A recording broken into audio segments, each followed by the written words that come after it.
day. Because it's a hot topic and that's what we'll be going into.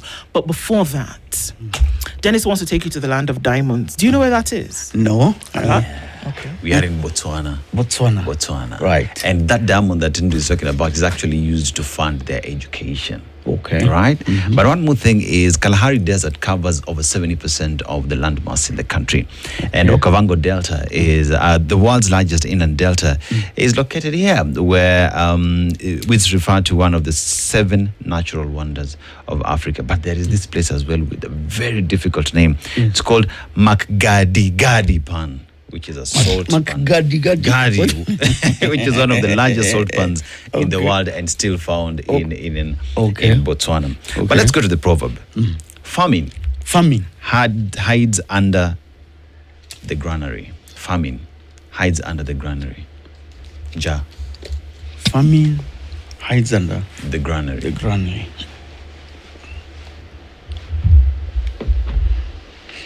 I think what that means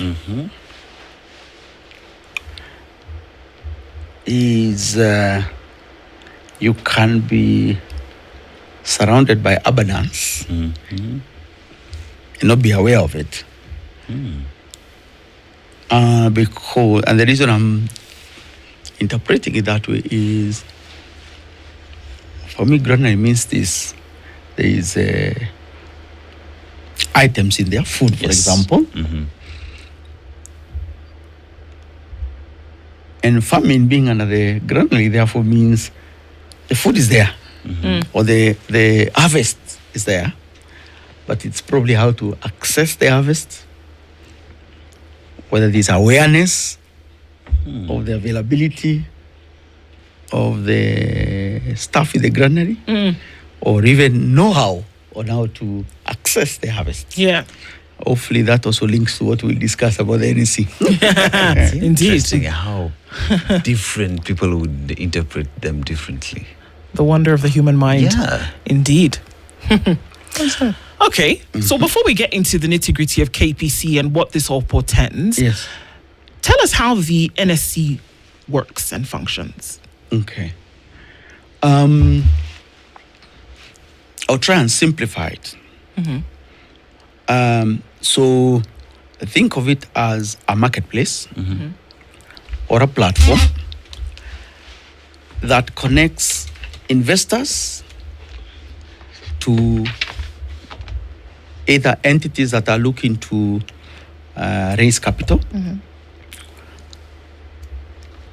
or connecting investors to investment opportunities. So imagine it's a coordinated, regulated platform or marketplace that enables investors and either entities that are looking to raise capital or entities that are providing other investment products to meet. Okay. I think the key thing to highlight, of course, is that what the NEC does is really enable capital to flow into the economy.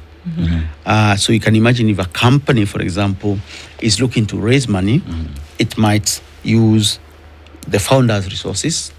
It might go to a bank, or it can come to our market and raise capital. So that's one of the ways. The other, I think, element to mention about how the NSC functions is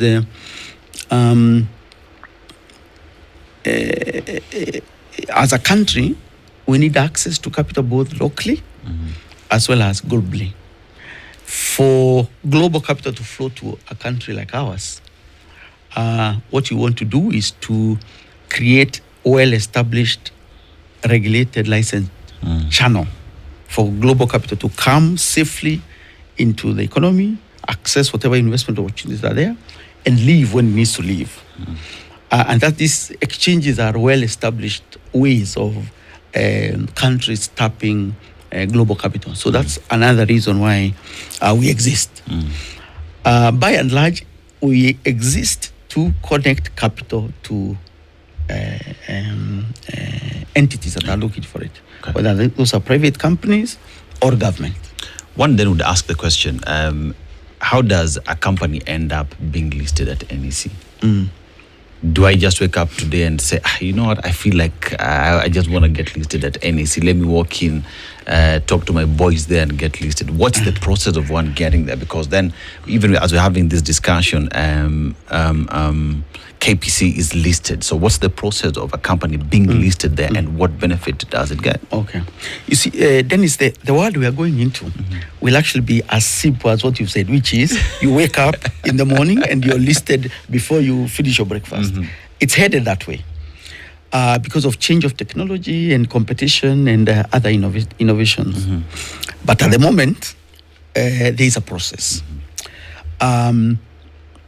So the first place to start is to actually decide to list. And listing, in simple terms, is to take your company public, i.e., to invite the public to invest in your company, to become shareholders in your company. In order for you to be able to do that, first you need to prepare the company so that it aligns with our listing requirements. Okay, so for example, you need to have the right governance structures. A proper board, for example, proper management structures, etc. And there are rules that we have on what the board of a public company should look like. For example, the chairperson should be independent. You should have some independent directors. Shareholders must not hold shareholding above a certain point, etc. So the first thing is you walk that journey on becoming ready, listing ready. And you get that support from various advisors, whether that's transaction advisors, investment banks, legal advisors, etc. The second thing, of course, is to apply to list. And you make that application to the Capital Markets Authority as well as to the NSE. And both parties will look at your application, give you feedback if you have any gaps. If some of the requirements are not met, we consider whether there are requirements that you must fulfill, or there are requirements we might give you an exemption, maybe a 6-month exemption or something like that, to address. The point is that we work with you to enable you to list. You also, of course, have to decide why you're listing. You could list, for example, without raising capital. That's called listing by introduction. You can list through a capital raise. That's an IPO, like what is happening with KPC. IPO being initial public offering. You can. There are other structured ways of listing. There's something called a special purpose acquisition vehicle, which can also be used to enable an entity to become listed. You can do what's called restricted offers. So there are different ways of structuring, preparing your company to list. So the point is, do you want to list? Are you ready, requirements-wise? Why are you listing? Are you listing to raise capital? Are you listing just because you want to be a listed company, etc.? Of course, you also have to engage the market. So that Do here is aware that Dennis Limited is coming to the market and decides, I'm going to invest in Dennis Limited when it comes to the market. So you have to raise awareness in the market, just like you'd market any other opportunity. And there are regulations on how you manage that. Yeah. The point is, you decide to list, you prepare to list, and you need to know why you're coming to list. And of course, you engage the market. Yeah. Okay. So all of this in Kenya is regulated, isn't it? You have different authorities, such as the Capital Markets Authority. You have, of course, government who come into play to ensure that things are above board, right? Yes. And should there be any issue, then who is the one? Because, like you said, the NSE is a platform upon which this trading happens. Should there be an issue that one of these authorities and or government would come into place and say, well, for now, let's see that this is sorted out, isn't it? All right. The courts recently, and now let's just jump into the KPC issue. Sure. The courts recently put a temporary hold to the process of sale of KCP shares KPC, owned by government, right? But it seems as though we're carrying on as though that never happened. Is that the case? I think the first answer is to say all privatizations in Kenya are managed through established legal and regulatory frameworks. And there are various actors that are mandated to actually manage that process. Of course, in the scenario we are talking about KPC, the shareholder, let's start there. The shareholder is government. The government of Kenya owns 100% of Kenya Pipeline Corporation. It is that shareholder who decides whether they want, just like I was mentioning your own company, it's that shareholder that decides whether they want to privatize, take the company public or not. In the event that they decide to do so, in this case because it's a state-owned enterprise, then various laws kick in.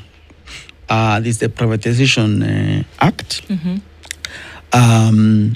There is requirements, for example, for the cabinet to look at the decision to privatize or not privatize. They have to engage with the National Treasury, because actually in reality, the CS for National Treasury and Economic Planning is actually the shareholder of record on state-owned enterprises, KPC in particular. Right. They then need to work very closely with the Privatization Authority to decide, one, how they are going to privatize, because there are different ways of privatizing, within what period they want to do it, and of course, how much do they want to price? Is it 100%, 20%? In this case, it's 65%. And then they will engage advisors to get advice on valuation, the transaction process, etc. Right. And on that basis, then they also need to seek other approvals. For example, you have to go in front of Parliament to get the National Assembly's approval. Yeah. You have to do public participation, etc., as mandated by law. It also means that that process, as with a lot of other processes, of course, are subject to legal processes. Right. So in the event that NDU decides, you know what, I have issues with this process, you have a right to go to court and seek remedy or any other solution depending on what you are proposing. My understanding at the moment, and I should also clarify, NEC is not government. Of course. So just for the record, my understanding is that the matters that were raised in court, the judge actually did give direction on wanting to have a combined, because I think there were two issues, to have a combined process that is going to then be adjudicated on us, to my understanding, the week of 15th, if I'm not wrong. Yeah. So until that happens, the process, of course, continues, because it's not. Actually, it doesn't. It doesn't, because what the judge said very clearly was that he paused the sale of this, citing concerns about the very things that you had mentioned. He talked about transparency, and he talked about possible breaches of the same privatization law that you mentioned, and he talked about how the privatization process was being carried out, cited concerns with that, and said very clearly that the sale be paused until those concerns had been met. This was in last year. In January this year, of course. So that was last year. This is in furtherance to that. Beyond pausing it, the petitioners went back and said, we're not even asking you to pause it. We're asking you to stop it in its entirety. And the hold on the sale was still upheld, and said until these issues of public participation, perhaps non-transparency when it comes to the privatization law, we are saying hold it. Unless it has happened whereby this has been lifted and it's not public knowledge, that pause still remains in place. So why would a process continue if a court order has said hold it until these issues are sorted out? So, and I'm not speaking from a legal expert perspective, but the sale has not happened. Would you agree? We're seeing advertisers. Yeah, but the all of sale this. has not happened. Okay. Okay. I think we need to be clear that the process is still open for both parties to continue to, for lack of a better word, litigate. I may not have the latest position on what the government is thinking in terms of responding to that adjudication, but up until you have KPC changing hands, the sale has not happened. Okay. What is currently happening, as you know, is the IPO offer period. Yes. I do logs in and applies and says I want to apply for 100,000 shares, 10,000 shares. If in fact the government loses, then of course the sale doesn't happen. But what we should not do as a country is for a transaction of this magnitude and of this level to, I think, entertain disruption that can actually impact much, much more than the KPC conversation. And I should also say that, the beauty about Kenya is that everyone is free to go to court. But sometimes also we have people who may pursue those options, not necessarily with a lot of substance behind it. But suffice it to say, we will, I guess, wait and see how the whole process unfolds. Both parties have the right, of course, to access the courts. But to my understanding, the process has actually gone through the various approvals and public participation that is required of a privatization process. Because questions being asked here is, how then does the process continue if the court issued conservatory orders stopping the IPO process? Because what is ongoing right now is the very process that has been stopped is ongoing. The advertising that we see today is ongoing. And many are asking, if we proceed to even give an offer to purchase the shares, am I not in contempt of court?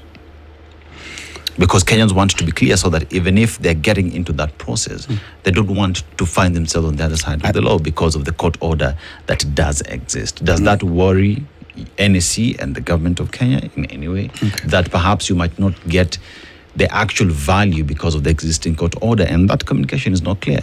Yeah, I would agree that there is space to have better communication because of the not just the process, but we are also dealing with, as I said, a very sizable transaction for our market. Yeah. So I would agree that there is space to improve that communication and to raise the awareness on how processes work, why parties could go to court. But actually, in reality, Dennis, I am sure that the government's legal advisor, the AG, the Attorney General, must be consulting with the government of Kenya to clarify and manage the issues that are being raised. But I would not, I would restrain myself from commenting on what the government's legal strategy is. Yeah. But look, I would have been super surprised if people didn't go to court. I would be, is this the Kenya I know or not? So I'm not surprised that people go to court. In fact, it would have been the other way around. If in fact no one went to court, then I would say we have a problem. Okay. People are not even aware of what's happening. Sure. So I'm actually seeing this as a good thing. The key thing is to understand why is the KPC privatization happening? Is it the right thing to do? Is the process being followed? If it's being challenged, is there a response and clarification on whether there are gaps or no gaps? And then we move forward as a country, because we can sit here litigating things I think I'm still keen on understanding the proverb you told me, because now I'm thinking. You're wondering where the granary is. Where the granary is there. Under the granary. But I do have a question. I think it's important also for us to understand. You mentioned very clearly that NSE is not government, and that's obviously something that we know. But who do you take direction from? Who, in this case, we're going to use this as an example, obviously, because of what we are discussing. So there is a provisionary order from the court to hold the sale. This is public record. Correct. It's in the public. Everybody knows. Okay. So who does NSC take direction from? And maybe a sidebar question is advertising, knowledge about the IPO part of the process of sale, or is it just an adjunct activity? Is that part of the process? The short answer would be yes. It is part of the process. Okay. But let me maybe clarify where NSC sits in this process, because then it's easier. Who do you listen to? We listen to all our stakeholders. Okay. You as participants in the Kenyan economy are actually our stakeholders, so we listen to you. But let me respond more specifically into. You see, in the whole process, as I said, the shareholder who's seeking to sell a stake in their company is the government of Kenya. The government of Kenya, in doing that, gets support from the privatization authority. Of course, National Treasury is there. The Capital Markets Authority, who oversee the capital markets. Of course, other stakeholders that are relevant to this. In this case, for example, because KPC sits within the Ministry of Energy, then they will also have a view. However, NSC is the platform where the shares of KPC, once the transaction is completed, this is where they will get listed and traded. Understood. Okay? So actually, in reality, as we sit, we are supporting the process because this IPO will actually take place from a listing perspective on our platform. You'll be able to sell and buy your shares through our platform, okay? As happens with all the other listed companies across the country. So in reality, I representing NSC, I'm actually supporting the process because it's a listing coming to my market. Understood. Okay? Now, but I am not sitting to adjudicate whether a transaction of this nature should come to our market or not. No, absolutely. I have no role in that. It would appear as though, it's very clear the role of the NSC. Yes. My question also then to that is, the process of a sale is not just actual, it's just like budget making. Yeah. Budget making is not the day the minister stands on the steps or goes into parliament and reads the budget. It takes place 9 months before that. So the process of a sale has more than just money exchanging hands for shares, right? It's a lot more. Now, if a court order is that the process of the sale be put on hold until these concerns are addressed, what role then does NSC have to say, okay, guys, the court, which is the judiciary, which is an arm of government, has said, hang on to this thing. Do you then have any business in continuing in the process, or do you say the court has said we hold, let's wait and see what they're going to say? That's my question. Okay. Are you asking me as NSC? Yes, I'm asking you as NSC. Do you listen to what the court has said in this general thing, or do you say that's court and government over there, let them figure out their issues, we're going to prepare this thing? Okay. So maybe to clarify again, actually, the process of approaching potential investors to subscribe to and invest in IPO is not conducted by NSC. It is conducted by the advisors that have been appointed by the shareholder, in this case, government. So they're called transaction advisors. And you also have other players. For example, the sponsoring broker. Of course, you also have other parties that are part of that. So actually, even if today you said, NSC, stop this process, I'll tell you what process. Why? Because in reality, we are not the ones taking KPC public. It's just a platform upon which it happens. if it happens, it will come to our market, granted. Okay? And of course, we facilitate that and ensure that should it happen, it meets our criteria, listing requirements, etc. That was part of the approval process. Okay. But let's be clear. There are two parties in this, two key parties, whoever has gone to court and the government of Kenya. The government of Kenya also has a right of reply. Sure. Okay? In order to confirm whether is this a process we should stop, or actually stopping it causes irreparable damage that not just impacts KPC, it impacts the entire economy. And on that basis, they take legal advice and decide, do we lodge maybe a counter-argument with the courts?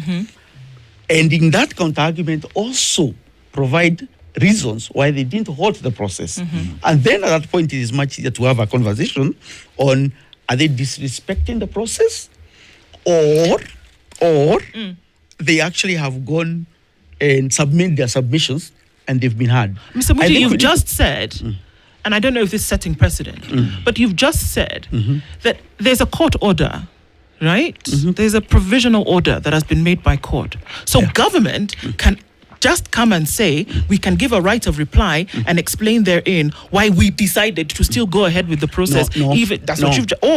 Or if we have a counter argument. I'm asking. Okay. Are you aware in what situation you can actually say, well, you know what, there was a court order, but we decided to still go on with the sale because of 1, 2, 3? No, you are misquoting me. But we can play it back. I mean, that's the thing. What I'm saying is, first of all, I think we are not necessarily aware, or at least I'm not, of what the government has lodged with the courts in response to this point. Okay, so I don't know that unless you do. So I think we should expect, and I think it is reasonable to expect that the government, through their legal team, have considered this matter. Surely they are not flying in the dark.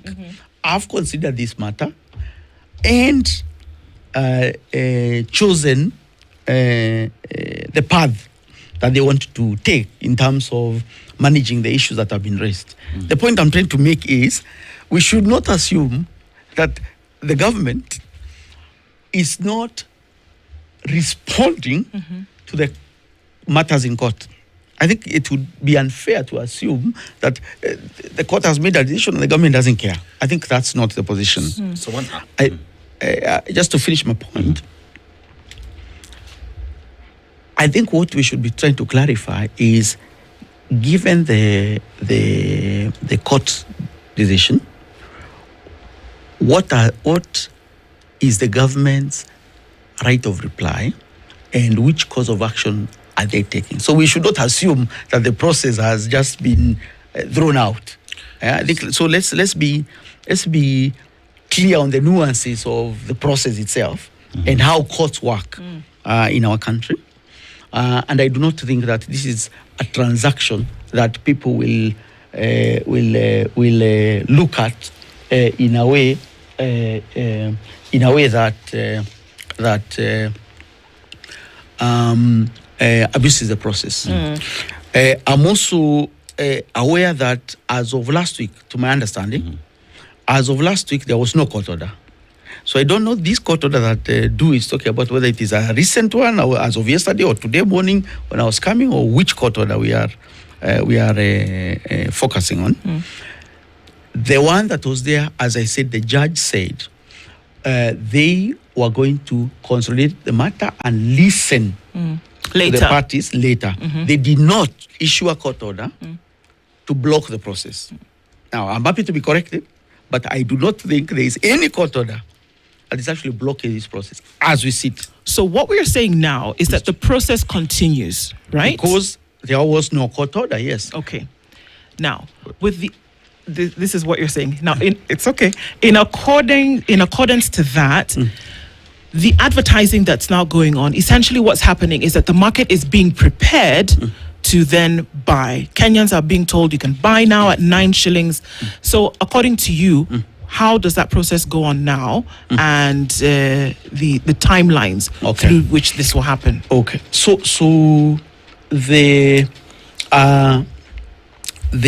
offer period opened on 19th January.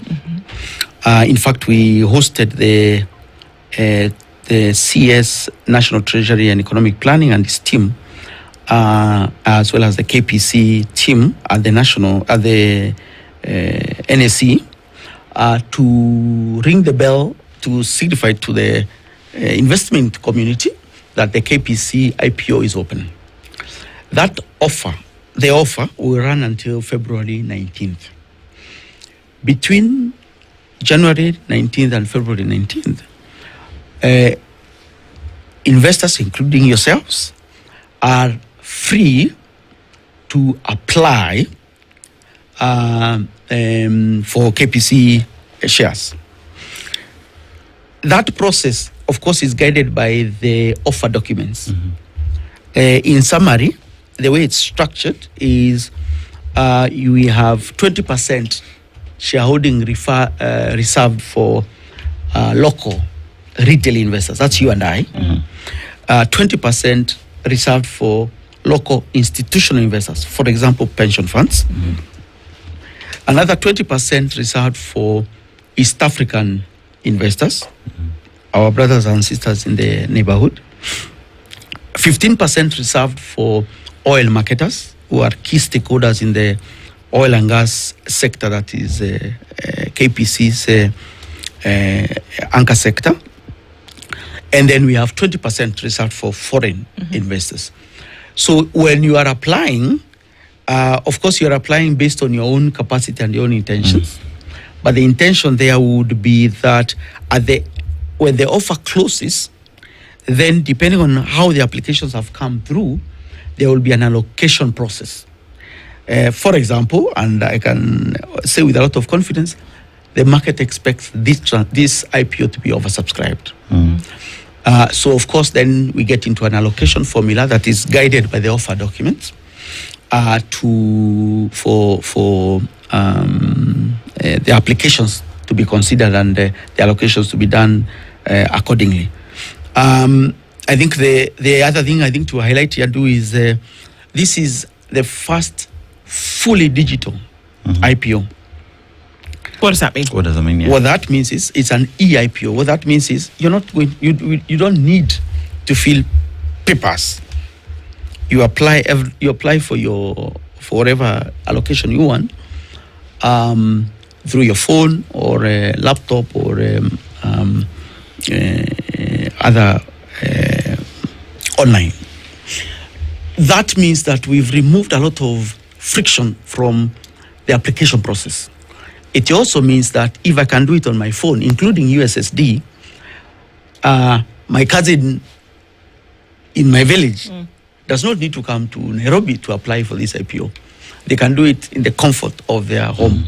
So that also means that this is an IPO that really is very accessible to every Kenyan that so wishes to invest.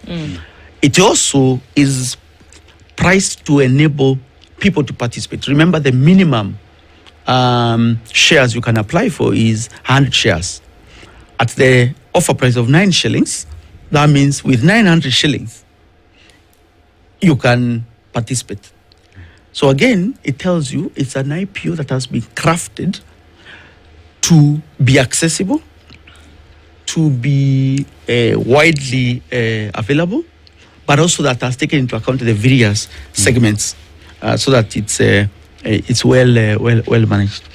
More importantly, the information on how to apply, what this IPO is all about, is also widely available online through social media, etc. And the advisors, the transactional advisors and other players that have been engaged by government are also doing roadshows, both in Kenya, in East Africa, and in other global locations, to ensure that the market is aware of the opportunity. One asks the question, who are the winners or the losers? Because government will give up its dividends, right? And one would say that today KPC profits fund public services, tomorrow those profits will fund shareholders. So in this entire structure, as government lets go 65% of its shares, means the Kenyan in the long term will lose, because the profits that will be getting out of KPC in the future through its trading, the funds will be going to the pockets of shareholders and not going to Kenyans that would then turn up helping healthcare and education. Will Kenyans be losing through the sale of KPC? It's a concern. I can answer that in a very short way or in a long way. I'll do both. The short answer is no. Okay, they are not losing. Now you said who's the winner, who's the loser. Yeah, but life doesn't work like that. It's not a zero-sum game. It's not a zero-sum game. You see, let's first start with why.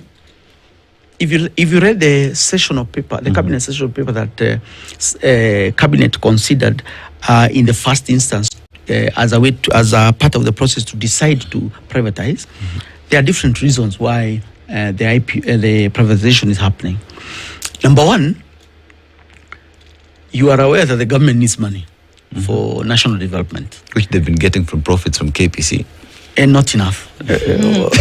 Let's go slowly.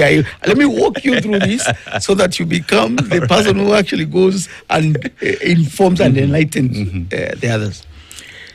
KPC, granted, is actually a very profitable business.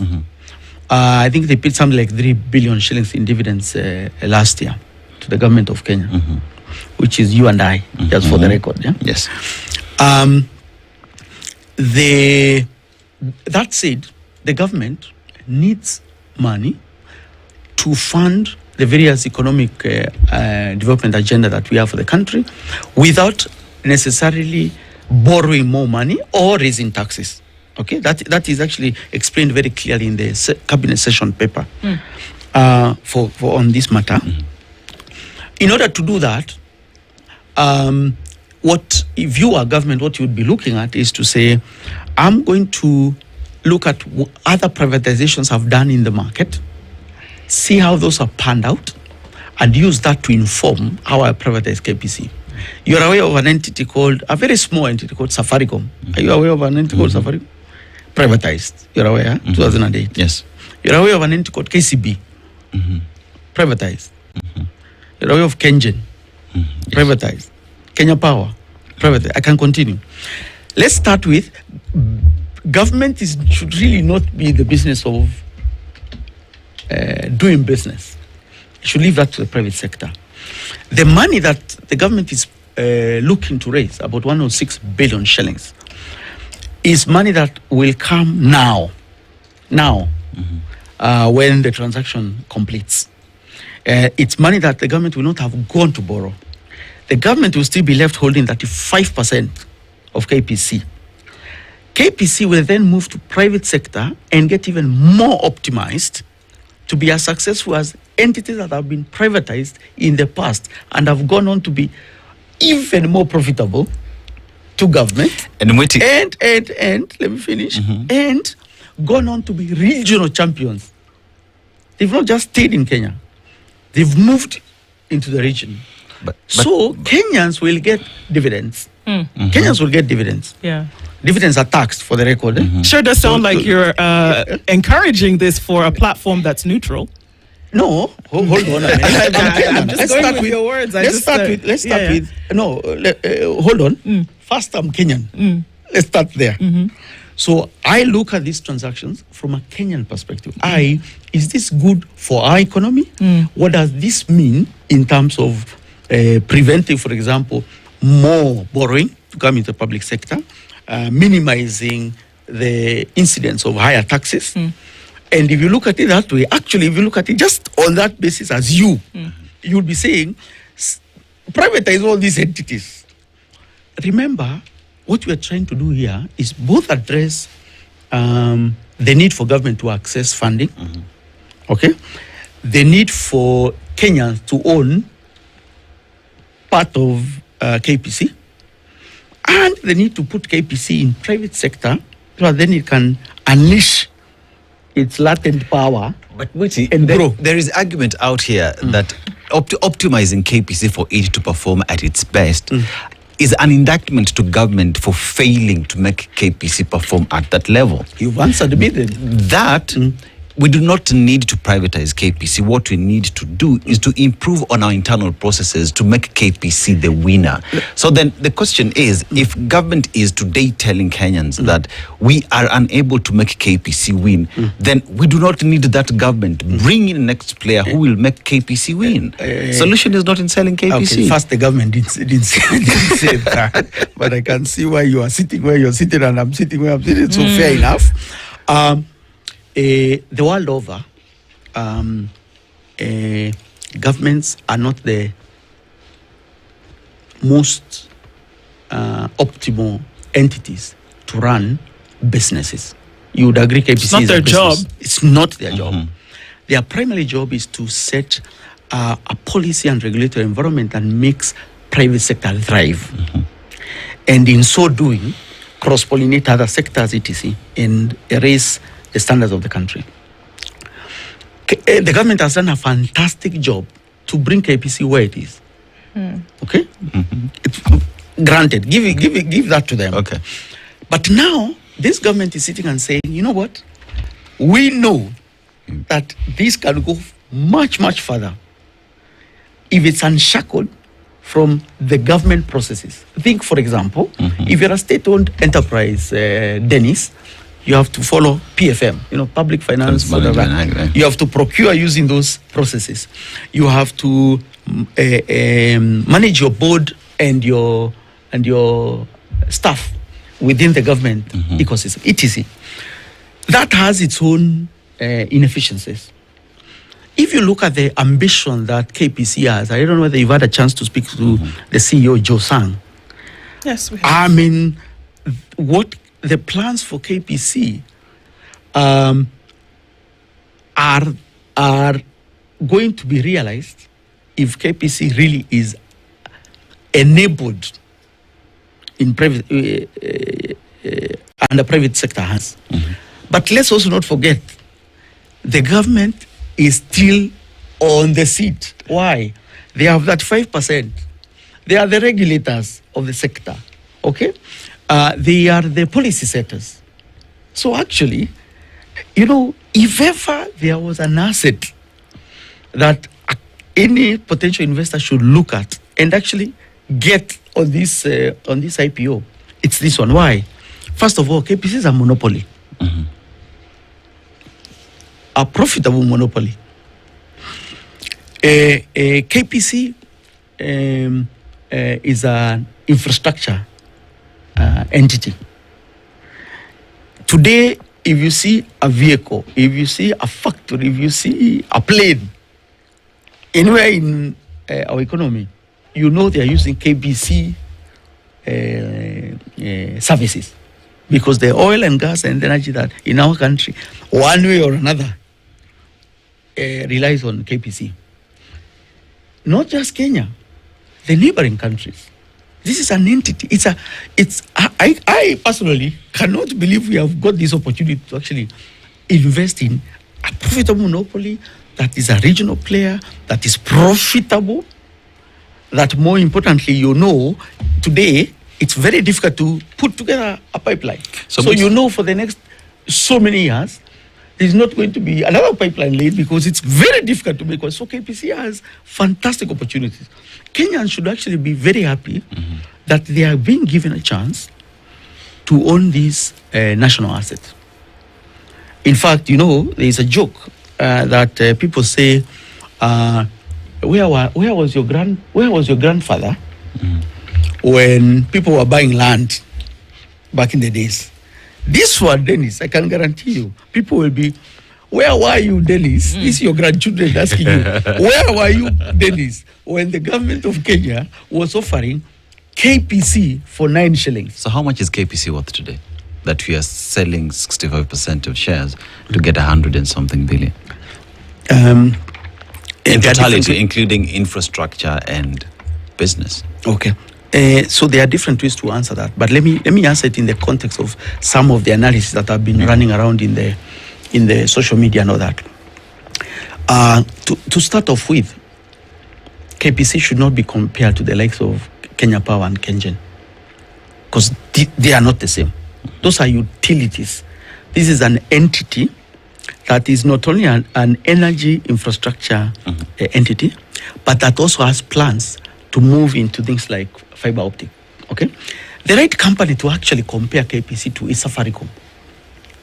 Okay, today I'm answering your conversation about how much is it worth. Today, Safaricom is trading at 5x. Okay, it's growing at about 8%. KPC is there about 8% as well. KPC is being offered at 1.7x. So actually, we are telling you, you're buying Safaricom. Let me use Safaricom as an example. You're buying Safaricom at a discount. Okay, so today the analysis that accompanied the paperwork that went for approval and has been issued in to the public, KPC at 9 shillings. If you look at the comparatives, like for example, Safaricom in this scenario, it's actually at a discounted offer. Now, you're going to ask me, what is KPC valuation? Actually, valuation is not a science. Okay, valuation, in many ways, the true valuation of an entity, we say, is when it's listed, what will the market say? But for now, if you look at the paperwork, they use different methodologies, 3 methodologies to look at valuation, income, comparative, etc., and then arrived at a number. Which is how they are offering the shares at 9 shillings a piece. That's the number we are going with, because it's the number that is good, that has been worked on by specialists and that is coming to the market. Now, once the entity is in the market, then the market will look at, if this price was discounted, the price would go higher. Granted, that's how the markets work if they're efficient. But you can't ask me what is the specific valuation, because I can tell you, are we talking about it's a monopoly? Are we talking about just its infrastructure? Are we talking about its license to operate? Ultimately, what investors will look at is the track record of KPC, fantastic, profitable. 2, there are plans for growth, and how they intend to execute that. Because that is how they will harvest value from it. Okay. Yes. There'll be interesting times ahead. Let's wait and see. NSCs are going on with this, and it'll be interesting to see then how that happens. More interestingly, in the near future, is to how this development and infrastructure will be used from this money that's raised from this sale. It's one to watch. Frank Muiti is the CEO of the Nairobi Security Exchange PLC and has been our guest this hour. Thank you so much for being here. Thank you. Thank you for having me. Good morning. It's 9 a.m. The latest news. This is